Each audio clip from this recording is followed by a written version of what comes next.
Hello friends, welcome back to my YouTube channel drop of education. हम आपका स्वागत करते हैं ड्रॉप ऑफ एजुकेशन में। आज के वीडियो लेक्चर में हम पढ़ने वाले हैं डीएनए एंड आरएनए के chemical compositions with structures and with functions types. ये सारी चीज़ों के बारे में हम जानने वाले हैं इस वीडियो में।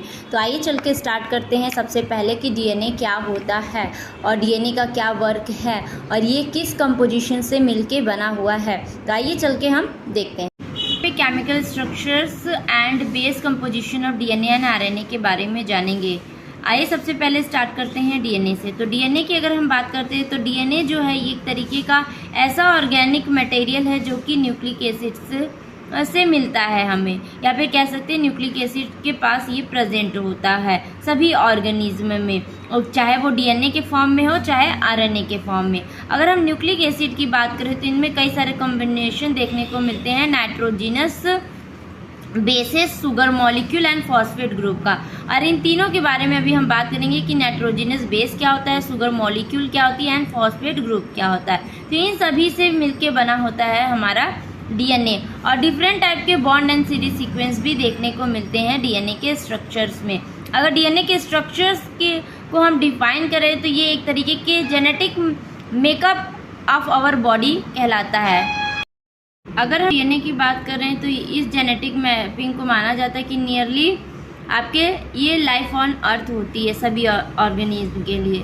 अगर डीएनए की बात करें तो डीएनए रिस्पॉन्सिबल होती है कई सारे ट्रांसमिटिंग हेरिडिटी मटेरियल के लिए, यानी कि कई सारे हेरिडिटी मटेरियल को ट्रांसपोर्ट करने में भी ये हेल्प करती है पेरेंट टू ऑफस्प्रिंग।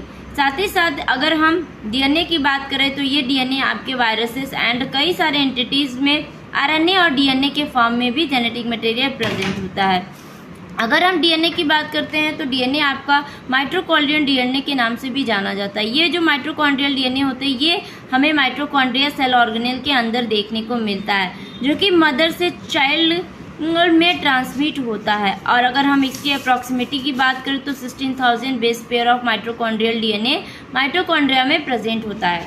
डीएनए को सबसे पहले रिकॉग्नाइज और आइडेंटिफाई किया गया था एक स्विस बायोलॉजिस्ट थे जो कि जिनका नाम था जॉनसन फेडरिस मेसेल्स। इन 1869 में इन्होंने जॉनसन ने सबसे पहले रिकॉग्नाइज और आइडेंटिफाई किया था कि डीएनए जैसी भी कुछ चीज़ें प्रेजेंट होती है। और इन्होंने ये रिसर्च किया था वाइट ब्लड सेल्स, यानी वाइट ब्लड सेल्स में जब स्टडी कर रहे थे तब इन्हें एक जेनेटिक मटेरियल डीएनए फॉर्म में मिला हुआ था। नेक्स्ट बात करते हैं, कई एक्सपेरिमेंट्स करने के बाद, कई डिस्कवरी के बाद में जब डीएनए की बात आई तो इसके स्ट्रक्चर्स को जिन्होंने दिया उनका नाम था जेम्स वॉस्टन एंड फ्रेडरिक क्रिक। और इस मॉडल को हम डबल हेलिक्स स्ट्रक्चर मॉडल के नाम से भी जानते हैं। आइए चल के देखते हैं इसके स्ट्रक्चर एंड कंपोजिशंस को।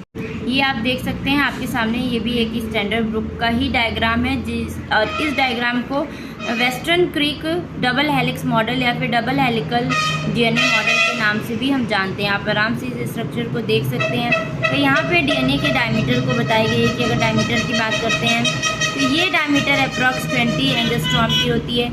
इनके पास माइनर ग्रुप्स प्रेजेंट होते हैं और आपके मेजर ग्रुप प्रेजेंट होते हैं। अगर हेलिकल पिच की बात करते हैं तो 33.2 एंगस्ट्रॉम के होते हैं।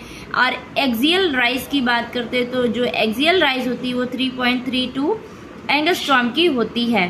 अब अगर स्ट्रक्चर्स की बात करते हैं तो स्ट्रक्चर्स में कई सारे आपको ट्विस्ट देखने को मिलते हैं क्योंकि ये डबल हेलिक्स होती हैं इनके वजह से। अब हम बात करते हैं कि इनमें न्यूक्लिक एसिड जो होती हैं ये आपके न्यूक्लियोटाइड्स को बनाने में हेल्प करती हैं। और डीएनए मॉलिक्यूल जो कंपोज्ड होता है उसे हम न्यूक्लियोटाइड के नाम से जानते हैं। और ये जो न्यूक्लियोटाइड्स है ये डिफरेंट कंपोनेंट्स को बनाता है जिसमें कि आपके sugar, phosphate group and nitrogenous base आते हैं। इन सभी के बारे में बात करते हैं। अगर हम शुगर की बात करते हैं तो यहाँ पे आपके शुगर ग्रुप्स लगे होते हैं।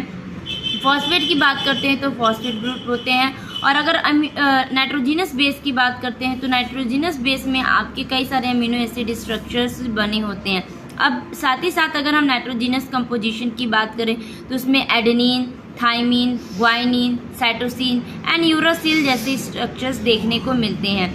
एडेनिन, थाइमिन, ग्वाइनिन और जो साइटोसिन होते हैं ये डीएनए के स्ट्रक्चर में। और अगर यही हम आरएनए के स्ट्रक्चर की बात करते हैं तो वहाँ पे adenine, thymine, guanine and uracil जैसे स्ट्रक्चर्स पाए जाते हैं। नेक्स्ट अगर हम इनके बेस पेयर की बात करते हैं डीएनए के, तो डबल हेलिक्स स्ट्रक्चर्स होते हैं और ये असेंबल होते हैं या रिजेंबल होते हैं ट्विस्टेड लैडर में, जो कि ऑलरेडी मैंने आपको बताया। जो ऑर्डर ऑफ नाइट्रोजीनस बेसिस होते हैं वो डिटरमाइन करके रखते हैं जेनेटिक कोड्स को एंड डीएनए इंस्ट्रक्शंस को। आप देख सकते हैं कि यहाँ पे आपको देखने को मिल रहा है, ये आपके शुगर ग्रुप्स प्रेजेंट है, इधर आपके नाइट्रोजीनस बेसिस हैं, फॉस्फेट ग्रुप आपका यहाँ प्रेजेंट है। तो ये आप देख सकते हैं कि किस तरीके से कंपोजिशंस बनते हैं डीएनए के स्ट्रक्चर्स के लिए। 3 कंपोनेंट्स आपके डीएनए स्ट्रक्चर्स में प्रेजेंट होते हैं और शुगर जो होता है इसे हम बैकबोन ऑफ डीएनए मॉलिक्यूल के नाम से भी जानते हैं। अगर डीएनए की बात करते हैं तो इसे हम डीऑक्सीराइबोज के नाम से भी जानते हैं। और ये जो नाइट्रोजीनस बेसिस होते हैं ये अपोजिट स्टैंड होते हैं हाइड्रोजन बॉन्ड के लेटर लाइक स्ट्रक्चर्स देखने में होते हैं, जैसे कि मैंने अभी आपको वीडियो में प्रीवियस एक डायग्राम डीएनए को बताया था जहाँ पे लेडर लाइक स्ट्रक्चर्स आपको देखने को मिल रहे थे। यहाँ पे ऐसे कंपोजिशंस को दिखाया गया कि अगर हम शुगर की बात करते हैं तो शुगर आरएनए के लिए राइबोज होती है, 5 कार्बन कंटेनिंग होती है जिसे हम राइबोन्यूक्लिक एसिड के नाम से जानते हैं। डीएनए की बात करते हैं तो इसे डीऑक्सीराइबोज के नाम से जानते हैं, ये भी 5 कार्बन कंटेनिंग होती है और 2-OH जो होता है इनमें लैक होता है। अब नाइट्रोजीनस बेसिस की बात करते हैं तो ये 2 तरीके की होती हैं, प्यूरीन एंड पिरामिडीन। प्यूरीन जो होती है इसमें एडेनिन ग्वाइनिन पाए जाते हैं, अब पिरामिडीन जो होती है इसमें साइटोसिन थाइमिन यूरासिल पाई जाती है। और डीएनए कंपोजिशन की बात करते हैं तो एडेनिन ग्वाइनिन साइटोसिन थाइमिन होती है। आरएनए कंपोजिशन की बात करते हैं तो एडेनिन ग्वाइनिन साइटोसिन यूरासिल होती है। अब हम बात करते हैं फॉस्फेट ग्रुप। फॉस्फेट ग्रुप में ट्राइफॉस्फेट ग्रुप देखने को मिलती है।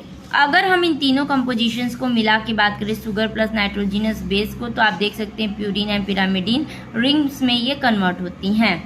अगर प्यूरीन एंड पिरामिडीन की बात करते हैं तो प्यूरीन में आप देख सकते हैं कि एडेनिन है, आपका ग्वाइनिन है और उनके स्ट्रक्चर आपको कुछ इस तरीके से देखने को मिलेंगे। इसमें एक बेंजीन रिंग और एक पायरॉल रिंग देखने को मिलेगा। और अगर हम पिरामिडीन रिंग की बात करते हैं जिसमें एक रिंग देखने को मिलता है और उसमें आपके यूरासिल साइटोसिन थाइमिन आते हैं और उनके स्ट्रक्चर कुछ इस तरीके से आपको देखने को मिलेंगे क्योंकि ये एक सिंगल बेंजीन रिंग है। साथ ही साथ अगर हम nitrogenous base plus sugar plus phosphate की बात करते हैं तो इन तीनों कंपोजिशन को हम न्यूक्लियोटाइड के नाम से जानते हैं। यहीं पे एक साइंटिस्ट थे जिनका नाम इरविन चारग्राफ था। इन्होंने ये चारग्राफ रूल्स दिए और इस रूल के हेल्प से हम फाइंड आउट कर सकते हैं कि कितना अमाउंट ऑफ आपके प्यूरीन एंड पिरामिडीन प्रेजेंट है किसी भी डीएनए या आरएनए में। तो अगर हम इसके कंपोजिशन या इक्वालिटी की बात करते हैं तो एडेनिन इक्वल होता है थाइमिन के, साइटोसिन इक्वल होती है ग्वाइनिन के। तो अगर इनके कंपोजिशंस की बात करते हैं या इनको फाइंड आउट करने की बात करते हैं तो इनके अगर रेशियो के बारे में पूछा जाता है तो 1:1 माना जाता है प्यूरीन एंड पिरामिडीन बेसिस को।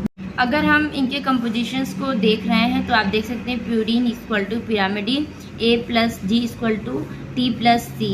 इस तरीके से इन कंपोजिशंस को मानते हैं। सपोर्ट कर लिए 50% अगर आपका प्यूरीन है तो 50% आपकी पिरामिडीन भी होगी और पूरे होल कंपोजिशंस जो होते हैं वो 100% माने जाते हैं। और अगर हम वेस्टर्न एंड क्रिक पेयरिंग की बात करें तो इनकी पेयरिंग कुछ इस तरीके से दी गई है। इन्हीं में हम एक और चीज़ को फाइंड आउट कर सकते हैं जिसको बोलते हैं मेल्टिंग टेम्परेचर। अगर हमें डीएनए या आरएनए के मेल्टिंग टेम्परेचर को फाइंड आउट करना है तो हम इस फॉर्मूला के हेल्प से भी फाइंड आउट कर सकते हैं। Tm इक्वल टू 4 ब्रैकेट में G+C प्लस 2 ब्रैकेट में A+T का होल ब्रैकेट। तो इस फॉर्मूला के हेल्प से भी हम मेल्टिंग टेम्परेचर फाइंड आउट कर सकते हैं और इस फॉर्मूला के हेल्प से हम पिरामिडीन और प्यूरीन के अमाउंट ऑफ कंटेंट को भी फाइंड आउट कर सकते हैं।